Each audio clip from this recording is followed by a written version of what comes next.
practicing and losing in games of Magic, like, yeah, I sometimes would lose $10,000 because of a mistake I made. And that was pretty painful. And I learned that damn lesson really well. But most of the time you're learning and you're iterating. And it's not the same as like now the mistakes that Jordan and I were talking about earlier. I lost $500,000 because I made a different mistake. It's a lot harder, a lot harsher. It's a lot harsher. So learning in those little things where you lose at the kitchen table and your brother makes fun of you, great time to work on your skills till you get to this point where the mistakes are a lot more expensive.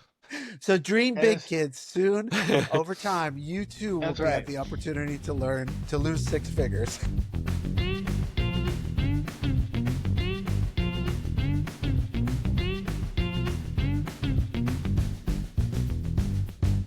Hello. Welcome back to We Thought It Would Be Easy, podcast about the experience of creativity, where we go beyond the bullet points and talk to creators of products that you love or you will soon love about their creative process and why they do what they do. I'm here with my co-host, Jordan Weisman, legendary game designer. He loves it when I say that. And creator of the Shadowrun, Battletech, Mech Warrior, Crimson Skies, and many other pirate universes.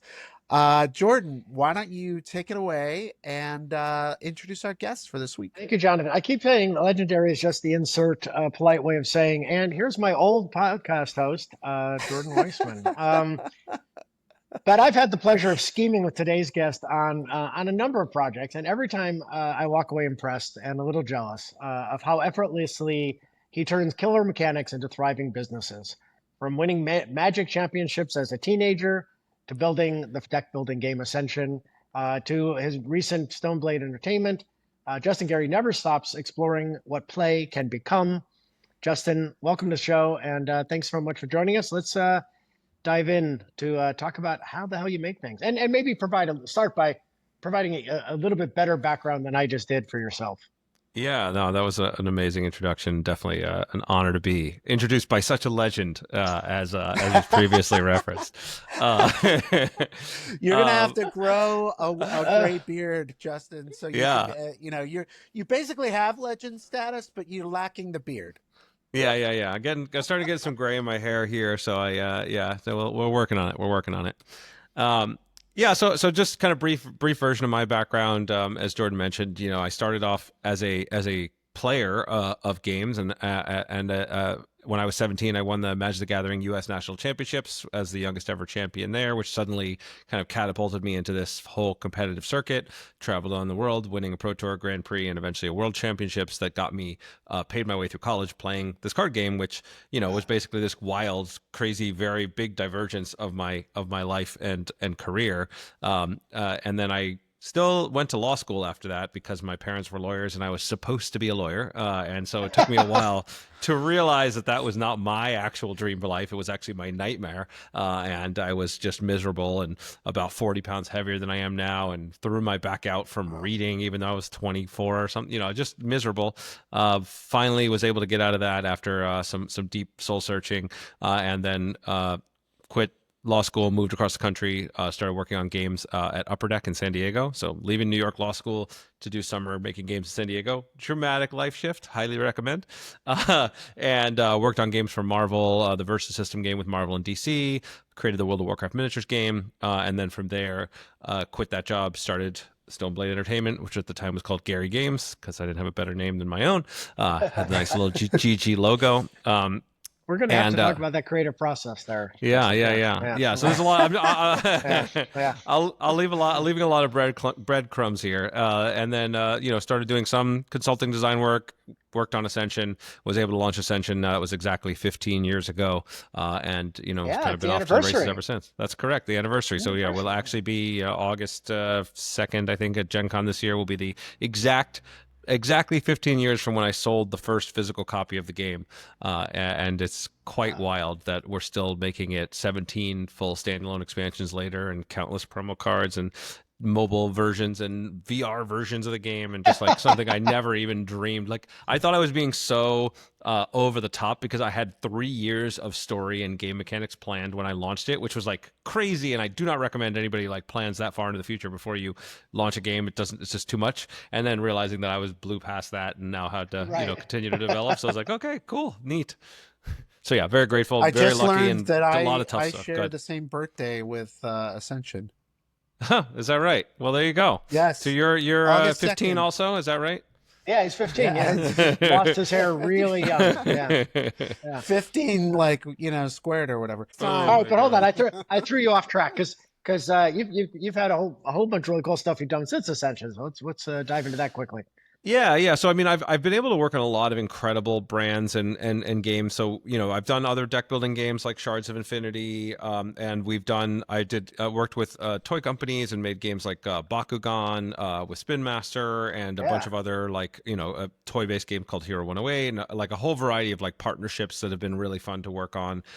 We got to work on a project together, and we could talk about some of those things that we've done, Jordan. But I also the biggest kind of crazy cool like 14-year-old me would totally high five 44-year-old me, I guess now 45-year-old me, damn. Anyway, is now I get to work with Richard Garfield, the creator of Magic the Gathering, to make our game SolForge Fusion, which is sort of we call it a hybrid deck game, uses algorithmic printing technology to create one-of-a-kind digital decks. You can shuffle any of those 2 decks together to play.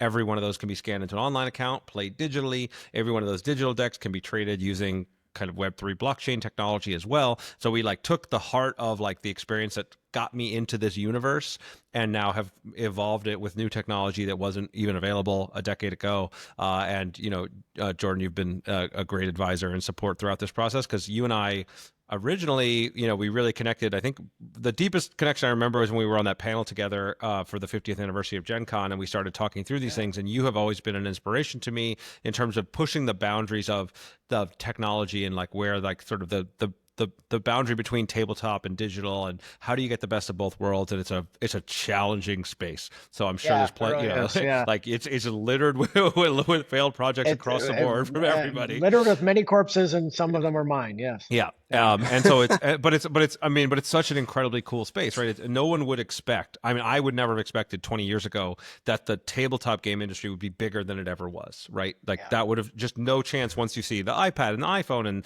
all the digital cool things that can happen. I would have expected that this would have disappeared, and it hasn't. It's gone the opposite direction. And so what that tells me is that there's a love and a connection and a joy in the physicality and the social nature of tabletop gaming. And I think being able to bring the advantages we all know digital games have to that space and find that recipe, that secret formula that makes it the best of both worlds and not the worst of both worlds. And again, we can dig deep into all that stuff, because unfortunately a lot of the executions are that, and I've had to struggle in that space a lot. So that's just something that always like lights me up, is how do you push that boundary and create the core fun of the games. I don't think are changing that much, but how do you are able to express them, what the new mediums allow you to do, and how you can connect with larger groups of people. That's stuff that really lights me up. And I'm totally the subject of what we want to dive into, but I want to one short aside, which is getting to work with your childhood heroes, right? That's a unique kind of experience. I remember I that for me was getting to work with Gygax and Dave Arneson separately, because they would never be in the same room together.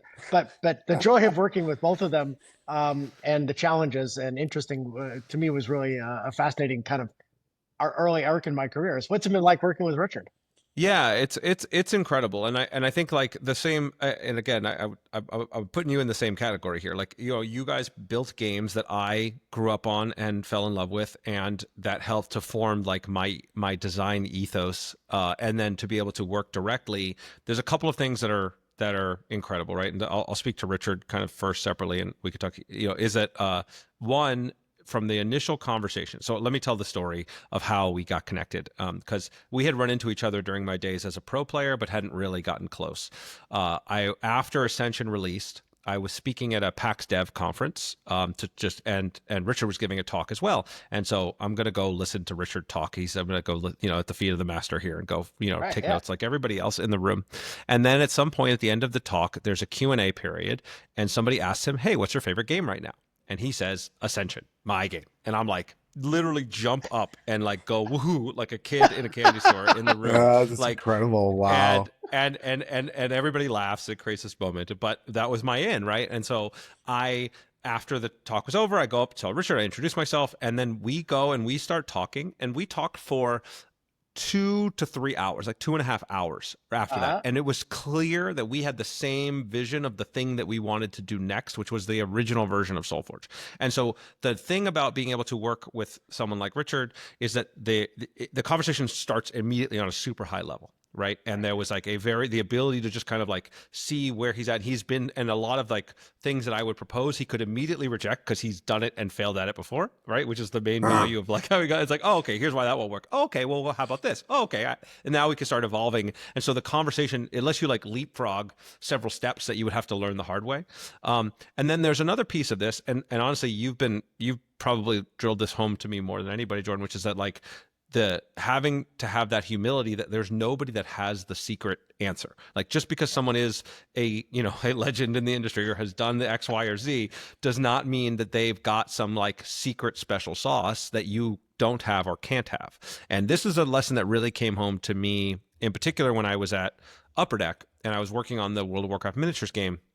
And I ended up having this presentation where I was speaking to the boardroom and to the executives. And like, I was like 26, 27 at the time. And I was like really nervous and like give this presentation. I'd done all my research, I'd done all my homework and like to kind of pitch this project to get it moving forward. And then I'm like, sweating, nervous, seeing what people are going to say. And then at the end of that, they start talking and start throwing around ideas about the project. And and I finally realized like they were just saying things like they had no idea what they were talking about like, at all. Exactly. Like at all. And so like my first response is complete terror because I'm like, this is a multi-million-dollar project with a big brand. And I'm like, well, what are we going to do? And then like very quickly thereafter, like instant calm of like, oh, got it. Nobody knows what they're doing. Like people are just making this up. And so the best of the mentors and the people that I have worked with are the ones that have that humility so that you have that balance of saying, okay, well, yes, I've tried this before and it didn't work. And here's some lessons I've learned, but it doesn't mean that that's going to apply one-to-one to this new challenge and being open to what the, new information and taking in things and bringing in young minds, I think is the phrase that you used, Jordan, if I remember that, to be able to like have that hybrid there. And so that's really been a great thing to work with. They say like your legend, your idols don't live up to the hype. And in my experience, you definitely have, but also recognizing that you don't want to put them onto a pedestal. Exactly, and if they're putting themselves onto that giant pedestal, then they're not serving themselves or you. Yeah. Speaking as someone who experienced this with Jordan, because working with Jordan was like me working with my idol.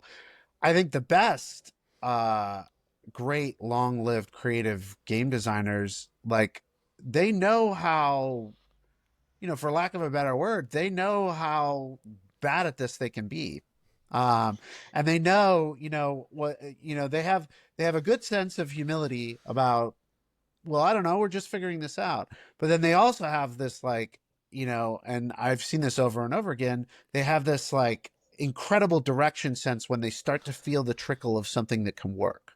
And they chase it really quickly and hard. And I've definitely seen that with Jordan, and it sounds like you experienced that with Richard too. Yeah. I think so. So the principle, as I've kind of distilled it, is like being able to go through the core design loop. And the core design loop is sort of this creative process that every creative uses in some form or another. And I sort of kind of broke it down in my Think Like Game Designer book, which Jordan helped to review and refine as well. And so basically this idea of whatever the sort of inspiration that you have. So it's the 6-step process: inspiration, framing, brainstorming, prototyping, testing, and iterating. Right. And it's how you go through this loop. And the key, there's no like magic secret sauce. Just going through the steps of this loop is the creative process. But when you have a lot of experience and you have that like great taste and intuition, you're going to make bigger leaps faster, and you're going to refine your each step to learn what you need to learn with less overhead and less cost and less like so it's a skill of there's some like of that taste intuition that you've developed that lets you make some leaps faster is kind of the closest thing to the magic of an experienced or really really talented person. And then you just being very refined so that each time you're going through this loop, you have a specific hypothesis or set of hypotheses that you're testing. You know kind of where the fun is, you can find where the fun is, and then you can kind of focus on what matters now and ignore the stuff that doesn't matter, which is the biggest place I think new designers get tripped up is they'll get the, I look at it as like building a house and you're trying to lay the foundation and they're worrying about the paint color on the walls and it's like, wait, like we're not there yet. I think that's kind of the skill gap. I think that framework, right? Your 6-step process, which is equivalent to a AAA 12, Alcoholics Anonymous 12-step process, because they're very equivalent in terms of like how to find sanity in an insane world of design. But at least for me, I find myself, even though I know better, if 45 years into this, I still make the same mistakes sometimes. Right. What are mistakes that you find yourself making? Like you didn't follow one of your own steps or other mistakes. You're like, I should order a ton of inventory before any of it's sold. Whatever. Oh, dude, dude, we need many hours to go through the mistakes that I keep making. I've like, yes, we definitely have had this problem. Irrational exuberance is a superpower and a failure.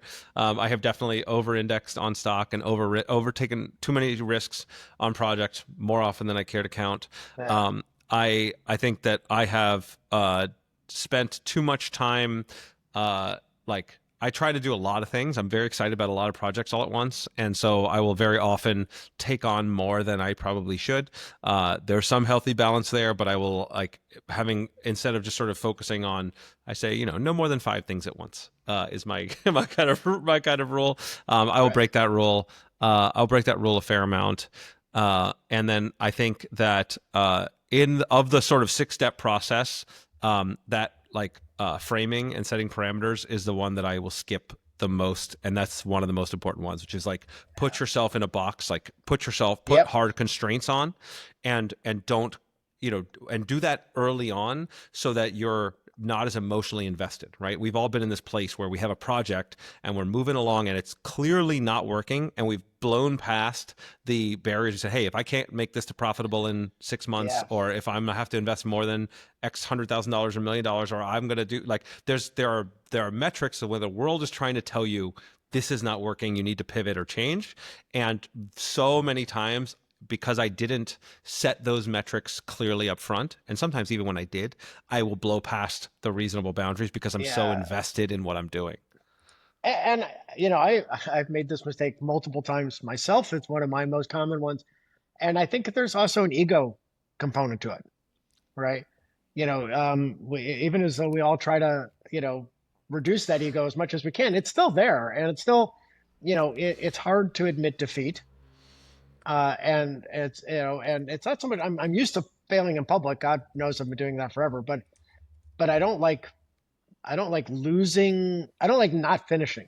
You know what I mean? Yeah, absolutely. And so it's, and ego is often that point. And I know you're also just doing a crowdfunding, and ego definitely gets caught up in crowdfunding. I've been caught in that one more than once, right? Where I should have just folded the tent, because the response on the crowdfunding illustrated that there wasn't a significant enthusiasm, but I just kept fighting through it, and so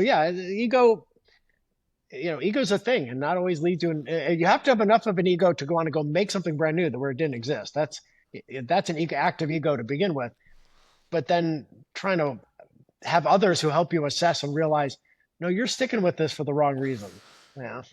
Yeah. Well, go ahead, George. Oh no, please continue.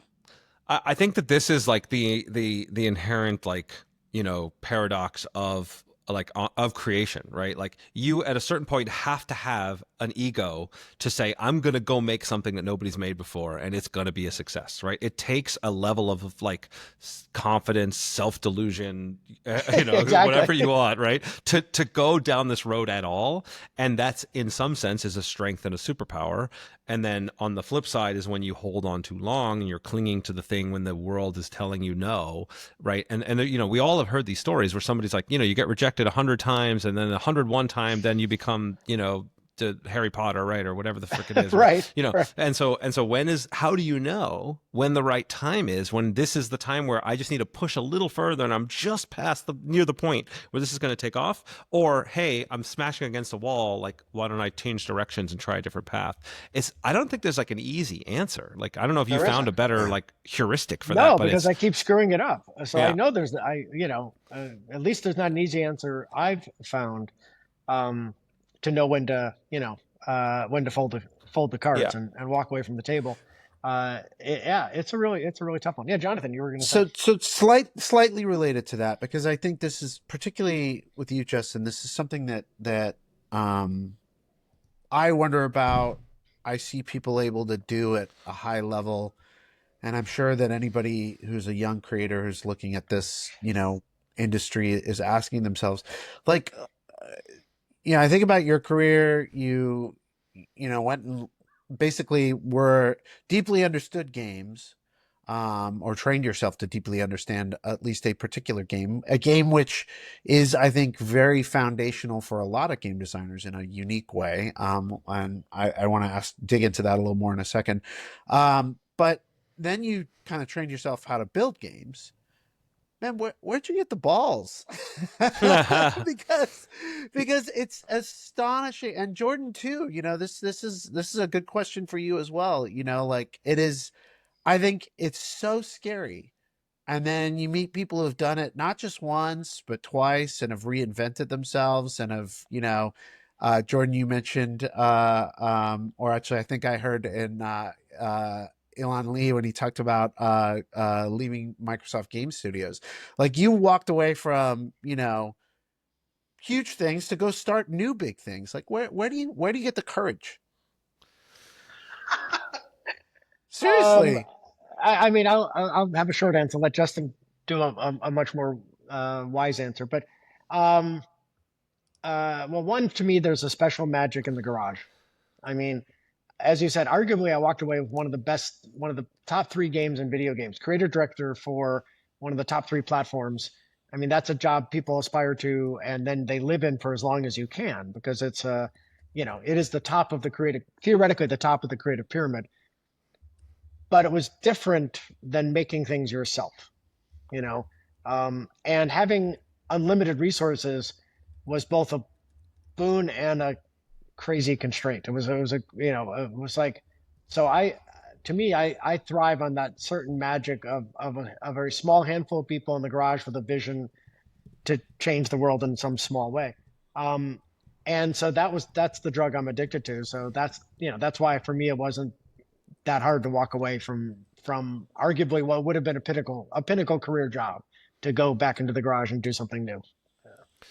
Yeah, and I'll piggyback off of that, because I think one of the key insights from what you said is like, know what you really want, right? Like, know what things are actually going to make you happy. And that's not an easy thing to say. Like, that's a glib thing to just throw out there, but you have to learn this over time, right?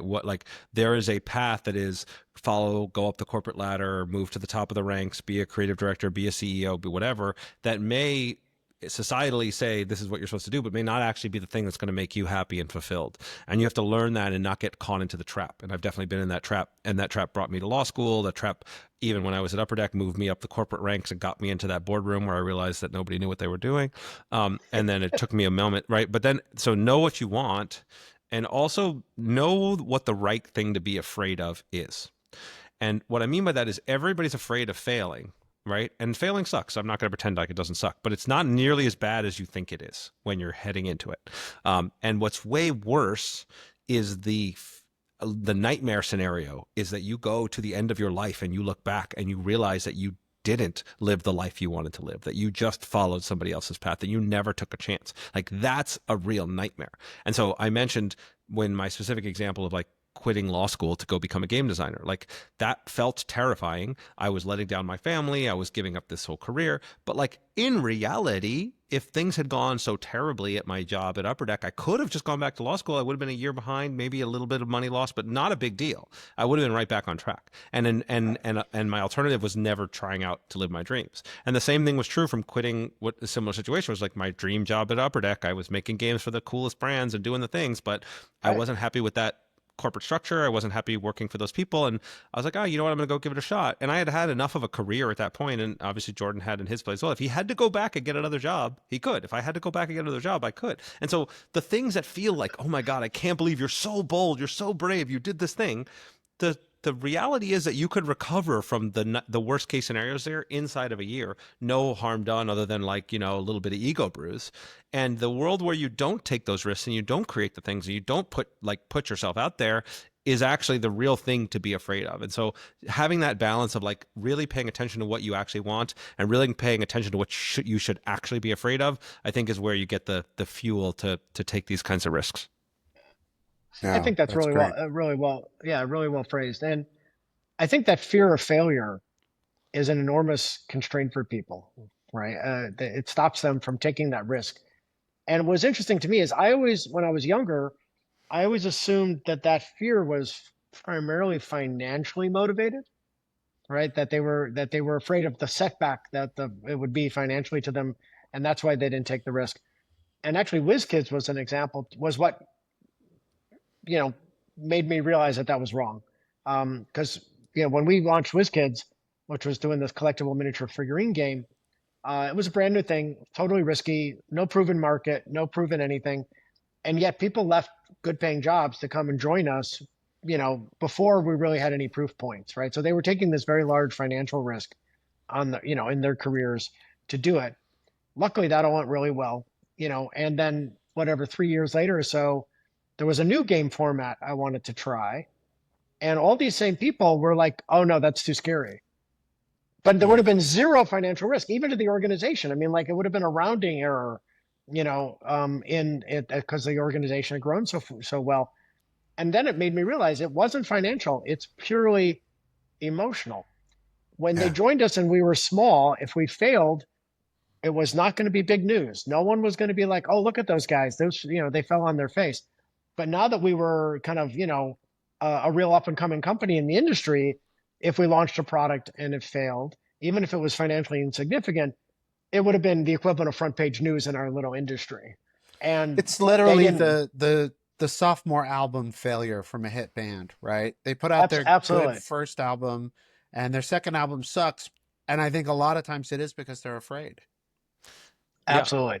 Yeah, and it's an important and like counterintuitive point that to some degree, the more success you have, the more emotional baggage and cost, quote unquote, there is to failure, regardless of the financials.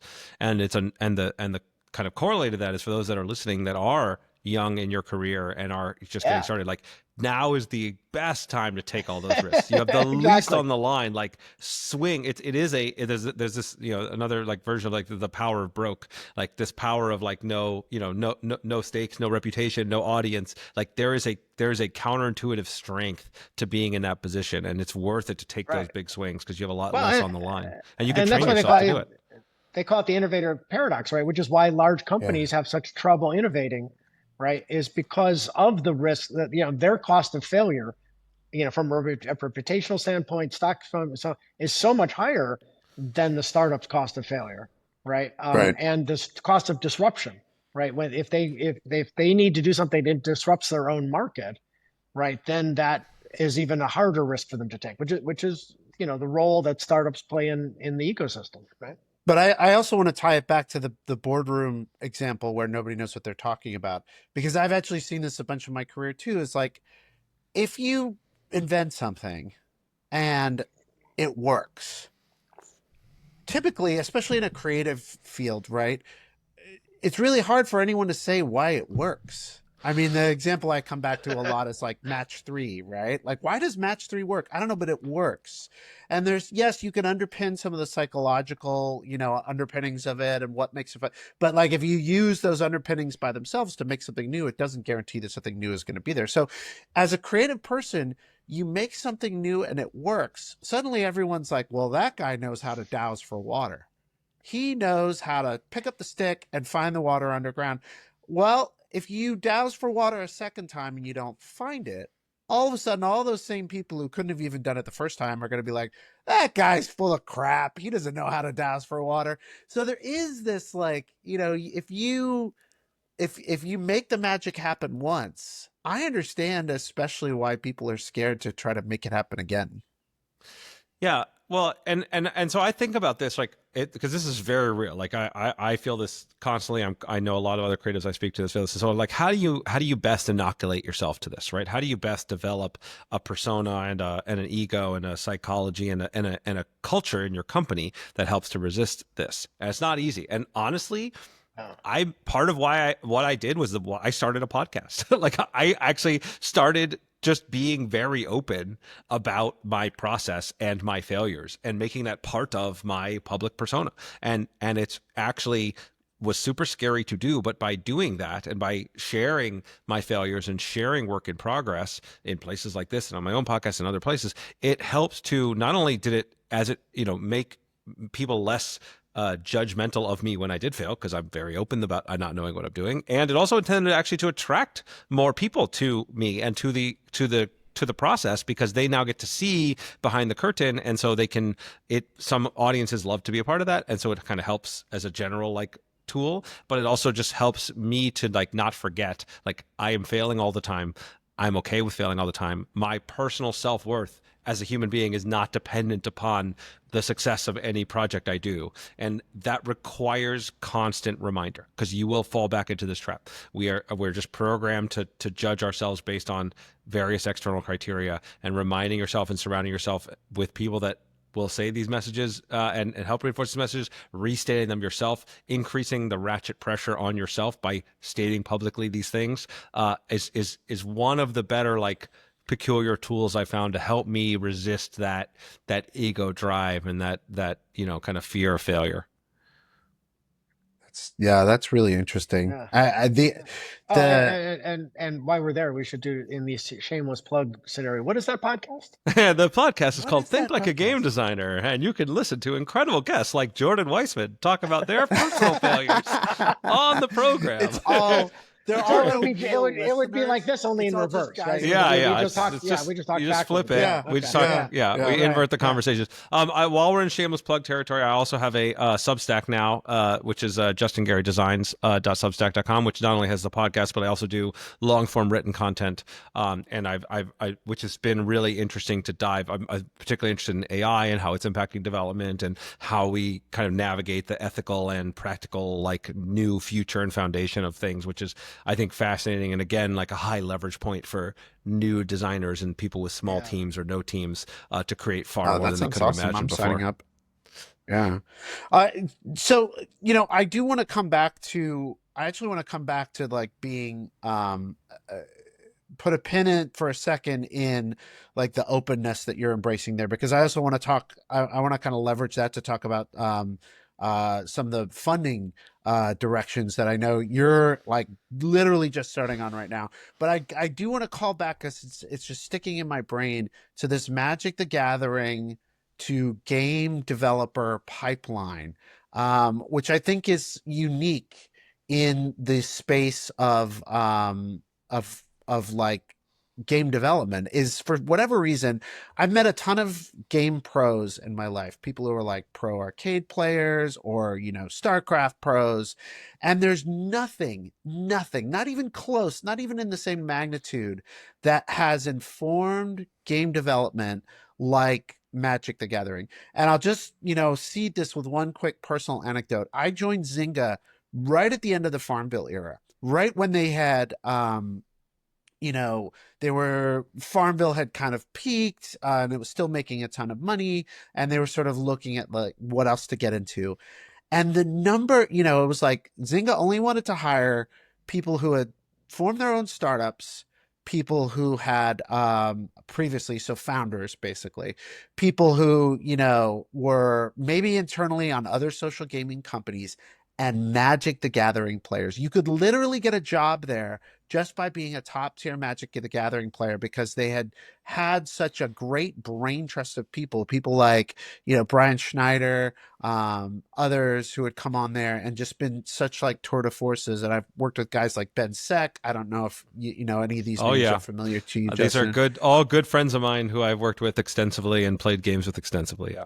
Yeah, so like, can you talk about what is it about Magic that just, creates tour de force game developers? Yeah, so it's a great question, and I also, yeah, through the, like, interviewing 50 plus designers and creatives, like it is like a 70% have Magic as part of their origin story, like 25% of D&D as part of their origin story, and then there's a few outliers, but pretty much that's like how it goes.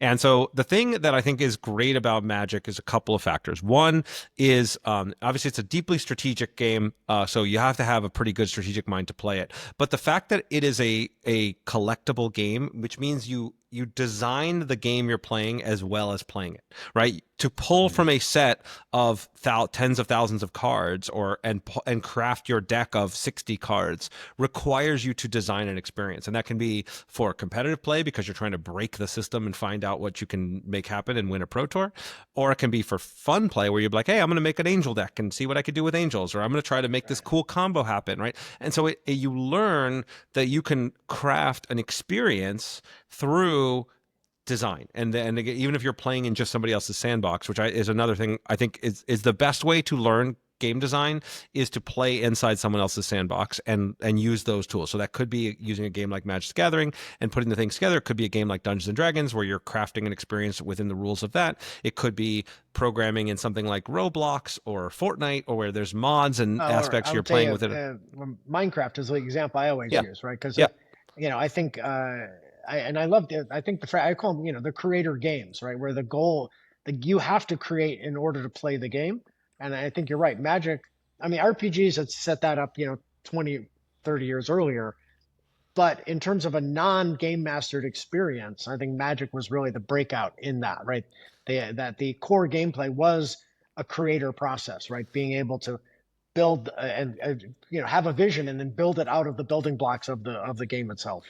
Yeah, and so I think it breaks into a couple different components of, I think the games like Magic serve as a, you have to make decisions with imperfect information and a massively changing number of variables and uncertainty, which is like the best parallel for building products and companies and things like that. Yeah. And then this process of like having a subset of tools available to you to craft your experience together is the closest thing to design. Although I will say, I do think that the jump from player to designer is still pretty massive, even if you're using Magic as a starting point. I had to kind of teach myself things from the ground up, which is part of what I ended up turning into the book. Was like, okay, like I have an analytical brain that can play these games, but what does it mean to be like a creative brain and do that, which was not native to me at all. I did not think of myself as a creative person. I didn't like, that was just felt like some secret sauce somebody else had.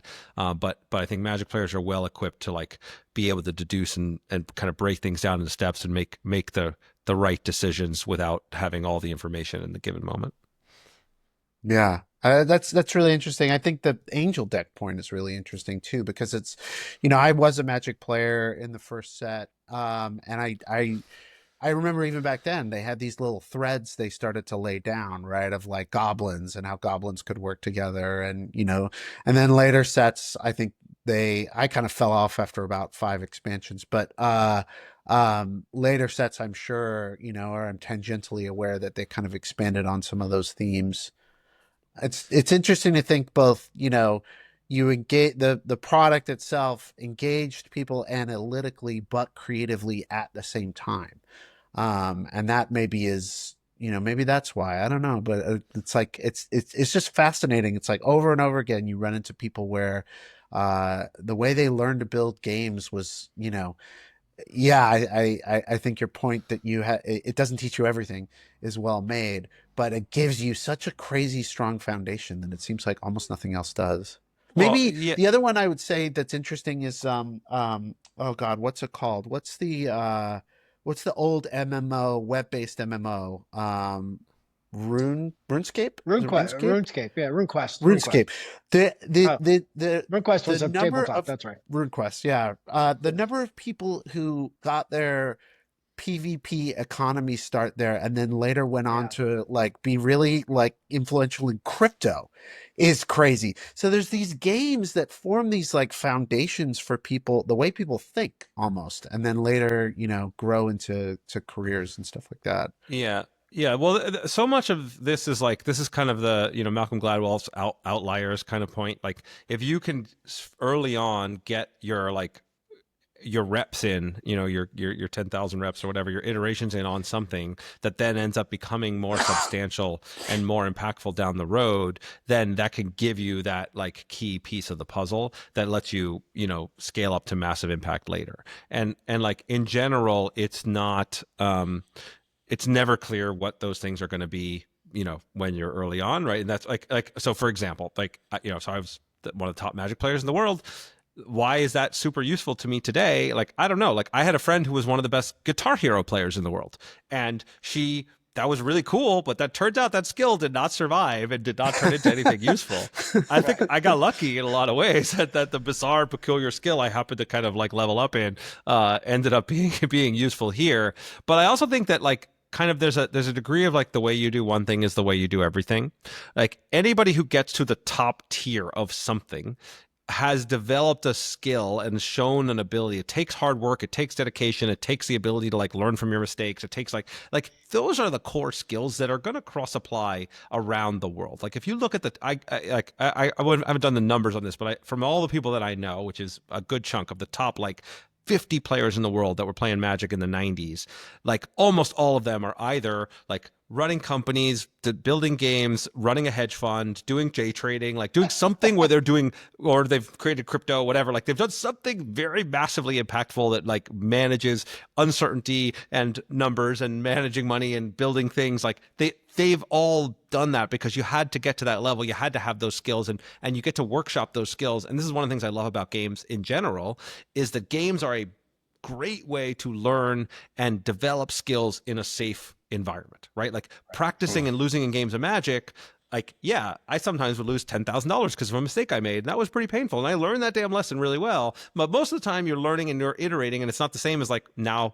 the mistakes that Jordan and I were talking about earlier. I lost $500,000 because I made a different mistake. It's a lot harder, a lot harsher. It's a lot harsher. So learning in those little things where you lose at the kitchen table and your brother makes fun of you, great time to work on your skills until you get to this point where the mistakes are a lot more expensive. So dream big, kids. Soon, over time, you too will have the opportunity to learn to lose six figures. Yeah, this is my definition of success, by the way, is that you're able to make more and more expensive mistakes. Like I would not have had the ability to make a mistake that big 15 years ago, but now I do. Lucky me. So still survive and move forward. But I want to just segue into that for 1 second. Because as your organization grows, right, as you're able to make more and more of those successes, how you spend your day changes, right? When you were working on Ascension, right, you were designing Ascension, and that's all you had to do, right? Now you've got all sorts of different tasks as a CEO. Where do you find your joy today? Where do you find your joy in that process today? Yeah, great question. A lot to unpack, right? So one, we want to tie back to this idea of like, kind of knowing what you really want, and holding on to that, because as you grow as an executive, as a company, the world is going to start again trying to push you in different directions. So like what I look for is like what I call like my superpowers, which is the combination of thing I really like to do, thing I'm really good at, and thing that adds real economic value and like that the world needs, right? And like the center of that bullseye there, of that Venn diagram, is like where you should spend most of your time. And so for me, I've kind of done a lot of deep work to this. It's designing, strategizing, and communicating. And what that means is like I still love that process of going from 0 to 1, like taking an initial idea. So when we're building and launching a new project, I will dive in. I will still make sure that I'm spending and carving out at least 10 to 20% of my time of a week focused on getting it to a place where now, okay, the team can run with this ball and there's a clear vision. Strategizing is a lot of the stuff that I learned from Magic and that we've done. It's like, okay, we know we need to get from here to there. We've got limited resources. How do we do this? Like planning with the team, and now and kind of building that way, and then communicating, which is, getting people excited about the vision, doing things like this, like helping to share, like this stuff I enjoy doing. I like teaching, I like connecting. Yeah. And so I try to make sure that when I do reviews of my time, at least half of my time is on those things. Ideally more like 70-80%. It's never going to be 100%. What has shifted over time, you're going to get pulled into a lot more meetings. You're going to get pulled into a lot more like managing and hiring and dealing with performance reviews and all this stuff that like is important, but can be a drain, and is not necessarily the things I want to be doing. But I think what has helped me is the more I think about, now I'm designing the game of my company. Right. And the game of my company is trying to create a fun experience for the people in it that creates a great output and a continuous improvement cycle for the people that are our customers. And like, how do I build systems that make that process better and that minimizes our time in meetings, or makes, if we're in meetings, that they're useful, and they're the people that are in there are supposed to be in it, the people that aren't, and how do we create that like rhythm of development and communication that's the right balance. And so those things I actually do enjoy, and I think building your own company, in other words. Yes, you got it. You got it.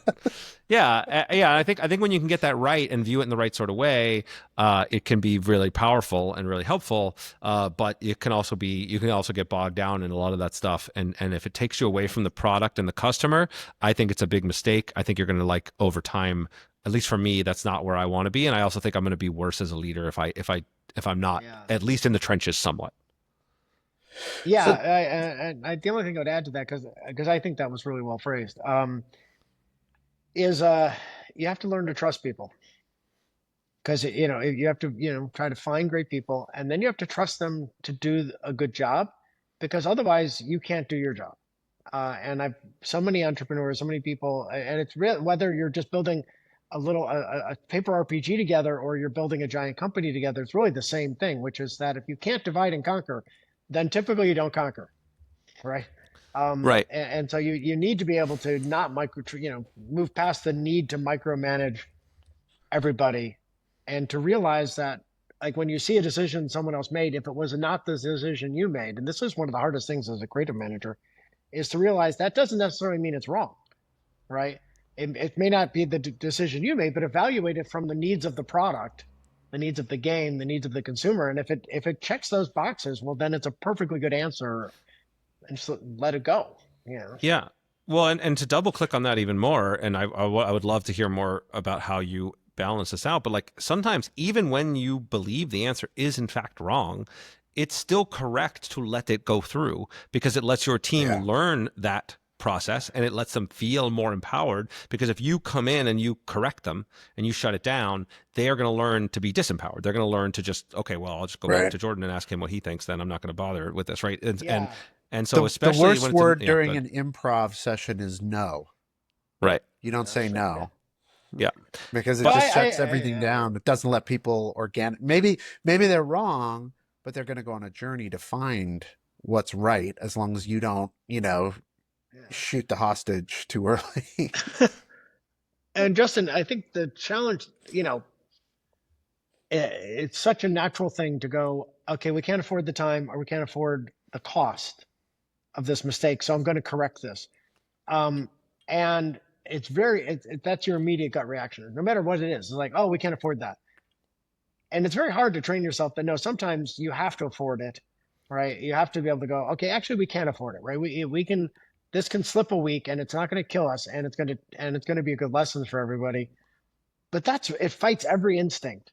Yep. And so it's a very hard thing as a manager to get right. Yeah. Yep. No, I'm not claiming to be great at this. I'm trying to get better at it. And I've found, like, I've done forcing functions for me that have done that. Like, so what I think about is, like, kind of the zone of control that you need to maintain is how well you've developed an employee or a teammate, right? So that is, like, at a certain point, it's like, all right, check in with me every day, come back to me in an hour. I need to see what you're doing. I need to check in, right? That's like disaster because you're basically like you're not gaining any efficiencies at all. Versus the like, okay, we're gonna have a weekly one-on-one and we're gonna see where you're at, and you'll have your tasks and you'll check in there. Versus, okay, here's your quarterly goals, here's the KPIs I'm looking for, go run with the ball, right? Very, very different levels of control and management. And I think giving people the range of like, hey, as long as you stay within this budget and launch at this time, and these are the things that success looks like, you do you, and come check in when you need me, right, is like some of the ideal ways to get to. But I think it doesn't happen overnight. It takes like both building trust and you being the kind of person that can allow for that for failure, understanding the difference between what the way I've heard it phrased is a type 1 and type 2 decisions. This was a Jeff Bezos I think origin thing where a type 1 decision is the irreversible, like we can't go back, this could sink the company and we can't return it. And the type 2 is any other decision, right? Any decision you could reverse and you could survive. And 90% of decisions are type 2 decisions, and you as the CEO should almost never make a type 2 decision. You should always let other people do that. You should always make the type 1 decisions, and how to know the difference and where to gap them is like, again, not easy, but a worthwhile skill to develop. And I think it's particularly difficult because, like, to bring it back to, what we've been talking about, like creativity, how do you manage someone's creativity?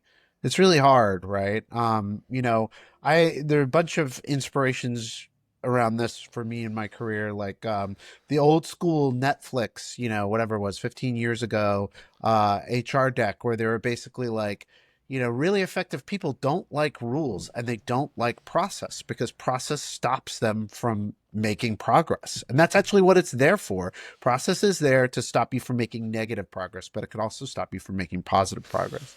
I actually forgot to shout out in my list of key Magic the Gathering players who became great game designers, Paul Peterson, creator of Smash Up. He and I worked together at Zynga. And I remember realizing, I was actually Paul's manager, and I remember realizing like, oh, Paul knows a lot more about this than I do. Paul's really creative and smart. And so, I'm a manager and I'm like, you know what, Paul, here's my direction to you. Here's the thing that I think would be most impacted by your work. Just don't fuck it up. Good luck. And Paul was like, yeah, okay, I got it. No problem. It's awesome, Jonathan, that you stopped talking. But, whereas other people who may still be really like creative and brilliant, but early in their process of their career or refining those skills, they might need process, but probably what they more need is support. They need the cradle that helps them build the boat. Yeah. They can get in there and work, but they need that's more about support. And then as the boat forms, you let them go out to sea, without you. Yeah. Yeah, my philosophy on this when in sort of like mentorship, right? Because I think like this is what we're talking about, like how do you mentor and grow your team and support them in the way they need to be supported, which I think is the highest calling of leadership. And I think the message I try to get across to my team is like, I have very high standards and expectations for you, but when you fuck up, I will be there to help you when you fall. And I will help you get back up, right? Like that's like, I want people to feel like they have the freedom to run and that I'm not like a mistake is not going to lead to them getting fired or whatever. Like I want them to feel like that's okay. Now don't make the same mistake twice, but that bothers me. Except for us, we make the same mistake, 15 times over 30 years. But but not you. Yeah, exactly. Yeah. No, but if you want I to think make Jordan smile, show up and tell him a story about how you fucked up and fell off your creative bike and skinned your knee, and he'll smile and tell you how he did almost the same thing one time. Yeah. No, listen, no jokes. Like Jordan as an advisor and mentor, like a huge portion of the value is I would come to him with something that I had really botched, and then he would share a story of something way bigger scale that Jordan had botched. And again, no, it's like, this is the value, like working with the people that you kind of have idolized that have built incredible things. It's like, it's okay. It's part of the process. It doesn't mean that you are a failure because you failed. And that like reinforcement really matters. So in the same way that has, helped to build me up as a creative and a leader, I want to pass that down and be very conscious of that for the people that work with me or the people listening to this podcast. It's really, really important because it's in the moment. it's crushing, right? When you fail a project, when you lose money, when a game ends, when you shut down your servers, when you have to lay people off, like these are to this day still soul crushing moments. They don't stop hurting. They are gonna Oh, hurt. absolutely. All So right. Well, being on able to that get yeah. on that cheery note, we should go to the lightning round, so that we don't keep you tied up all day. You can go back to making great things. Well, I think, Jordan, if I can suggest actually, because there's something we didn't cover, but it is a good wrap up. So like, feel free to, put the kibosh on this. But we didn't talk about crowdfunding. And I think that is a really good Okay. subject and kind of lets us sort of start to wrap. Sure. We can wrap on that. That's great. Yeah. So So Justin, you're launching something brand new right now on crowdfunding. Yeah, Or I literally, when we're recording this, yeah. Yeah. So I launched it as this, literally like the same time this recording started. So this was the SolForge Fusion Shadows over Solace crowdfund, which is, we talked a little bit about SolForge Fusion before. It's a game I created with Richard Garfield, and it has had this incredible story of going from the first like design for purely digital TCG, where your cards level up as you play, and it was built for mobile. This is before Hearthstone and Magic Arena and all that stuff. To then coming back when the technology presented itself as SolForge Fusion, where you had digitally printed cards that could be scanned into an online account. So it's now a hybrid game. And we've had crowdfunds all the way along from the very beginning back in 2012 all the way till now, where we're having our fourth expansion, which will be physically printed and then have all these cool exclusives, and that's what's launching today. And so for those, I don't know when this actually goes live, but it'll either be live or you'll be able to late pledge on GameFound, and I'm sure we can link to it. But this is something that is, every time you put one of these out there, it's a big risk. It's scary. It's a public, you have the very public number that everybody can see of like how well you're doing. But it's something I love because it allows me to build, as we talked about, build in public, to have the fans be a part of the process, to reward those that are like supporting us early, and to be able to kind of share and get their feedback as we go forward. And so this is something that's I think essential in many ways to the creative process nowadays, because there's so much importance of having a direct connection to your audience. There's so much risk and concern around printing things, right? I mean, not to get into political stuff, but like the tariffs have had a massive impact on the tabletop game industry. Yeah. So this crowdfund, we actually shifted. We are printing it entirely in the United States, and fortunately we had built those relationships because it's a digitally printed game. The economics of it are not as radically different to print it abroad as in the US, and we've had the relationship, we had the technology, so we're able to do this, but a lot of companies can't. So being able to launch something here that's adjusting and helps to de-risk from our side and help to build those connections with our fans from the other side is something that's been, I think, essential to running my business, and an exciting shift over the last, whatever it is, 15 years, 20 years since we've been doing crowdfunding, to how games get made. Well, yeah, and I do think crowdfunding has had a huge impact on how games get made, and it has evolved and changed. I mean, because you and I both were involved pretty early with early Kickstarters, and the kind of community at that time, and the purpose of the kind of what was seen as the purpose of a crowdfunding at the time was about the creation, right? It was about funding the creative journey, and then resulting in a product. At least my perception over the last 20 years as this has evolved is that it's much less about sponsoring the creative journey and more about ordering the product. In that they expect, I think the community expects a game to be much farther along, right? Welcome. In its creation process than it was 20 years ago. Yeah. I've joked that you should think of it not as Kickstarter but Kick Finisher. It is not. Yeah, exactly. It is not about bringing something that you're like, hey, here's a cool idea. What do you guys think? Here's a very well thought out idea. Here's demos of it. Here's a prototype of it. Here's the things that are available. Very well built. Right, we've obviously invested, a lot of money to build this thing and to build up to where it is, to then give people the confidence and to be a part of the process. And so there could be a few things that are shifting and available, but for the most part, your vision should be clear. The product should be clear. People should have a very good understanding of what you built before you go to a crowdfund. And even now, you'll see this is on GameFound. We did, most of our campaigns were on Kickstarter. We've moved to GameFound for reasons we can get into if we care to. But the idea that you're crowdfunding in a way that is is not, I don't think I call it just a storefront, but it is like much closer to that, much closer to a finished product than I think a lot of people, then certainly it was what, 20 years ago, you could go up with a campaign or whatever. We did the first SolForge in 2011, 2012. It was, you get away with a lot less built already. Yeah. Well, you could go with you could go with the concept, right? And then make the game with your audience, much more so than I think in today's market.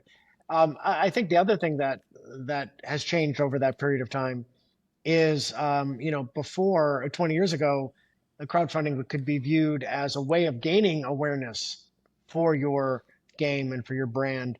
And now you have to spend months and months ahead of time to build that awareness, so that on day one of the campaign, you've got that awareness and are able to focus it into the campaign at the first moment.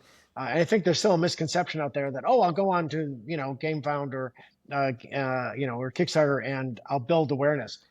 They're not awareness building tools anymore, right? There's such crowded marketplaces themselves that you really have to do a huge amount of prep work for months in advance to get people to these campaigns.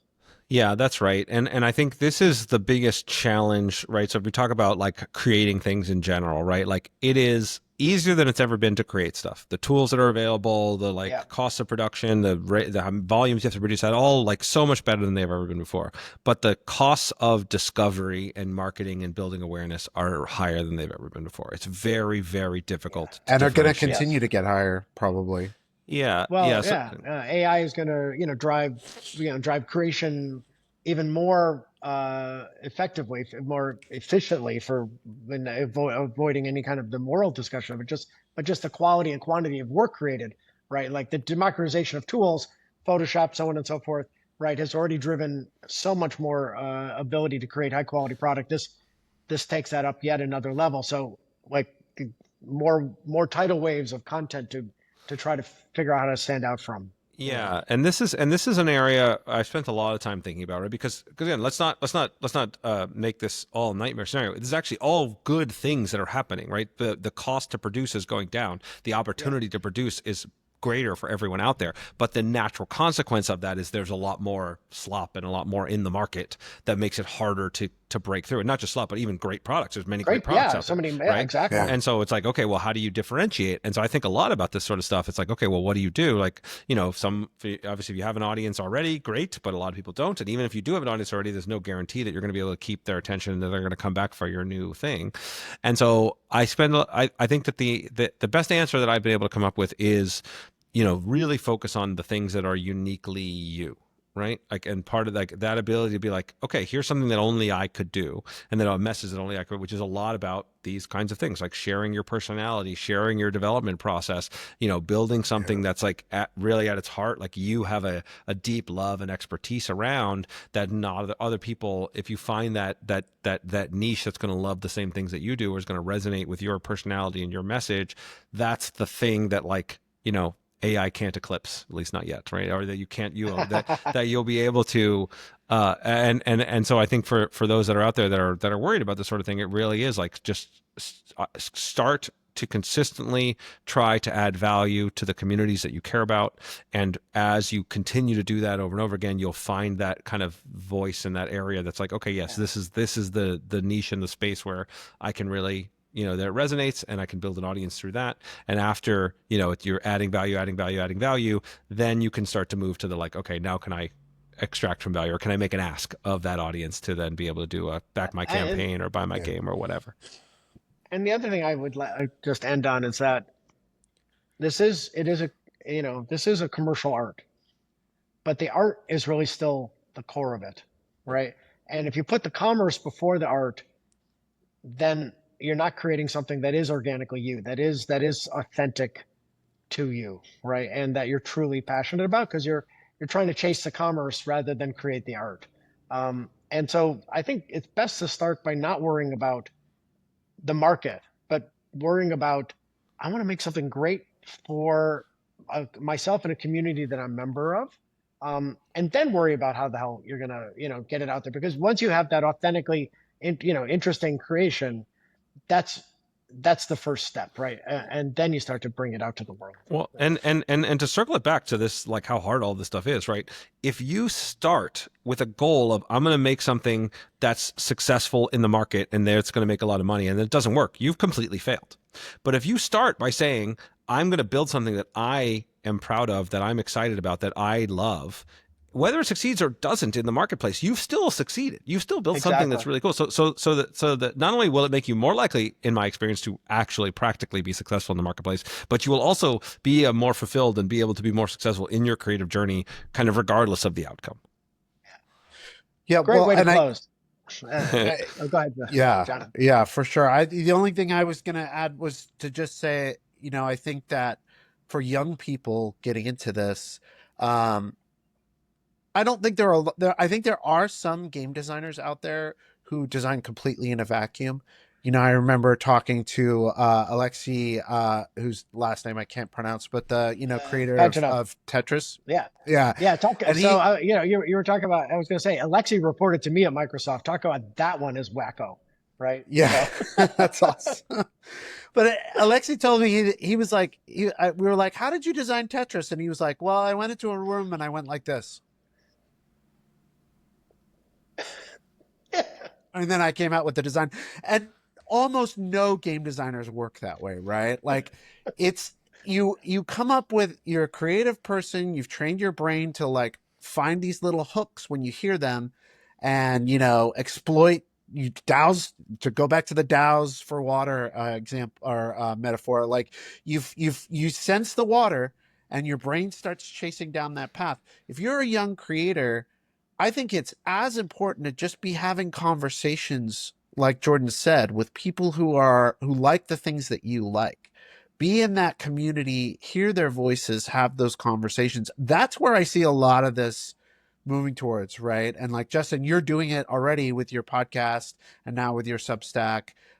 People like Brian Sanderson are like, building a community of people who are passionate fans of his work, but maybe that community is evolving and aging, and you young people are coming in with different perspectives. If you're there in the room listening to their conversations, you're going to develop original ideas that excite them and connect with them. And I think, more importantly, ideas that aren't in the AI training set yet.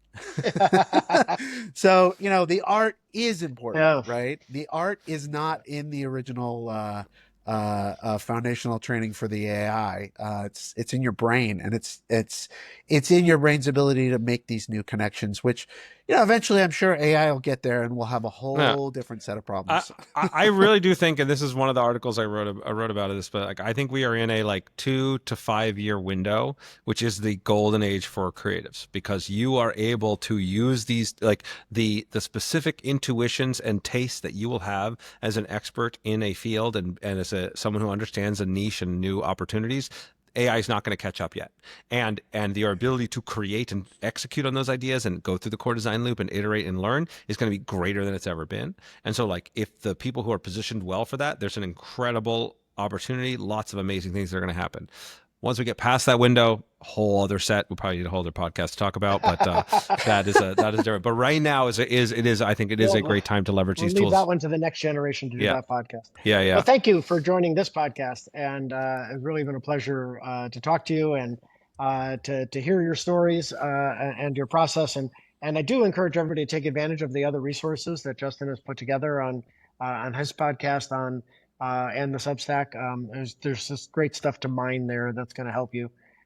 Thank you again. A pleasure as always. And thank you all for watching, putting up with our rambling conversations. And as Jonathan always says, spam the subscribe button. So smack that like and subscribe. More importantly, check out SolForge. If this episode comes out while the project is live, you should definitely consider being a backer.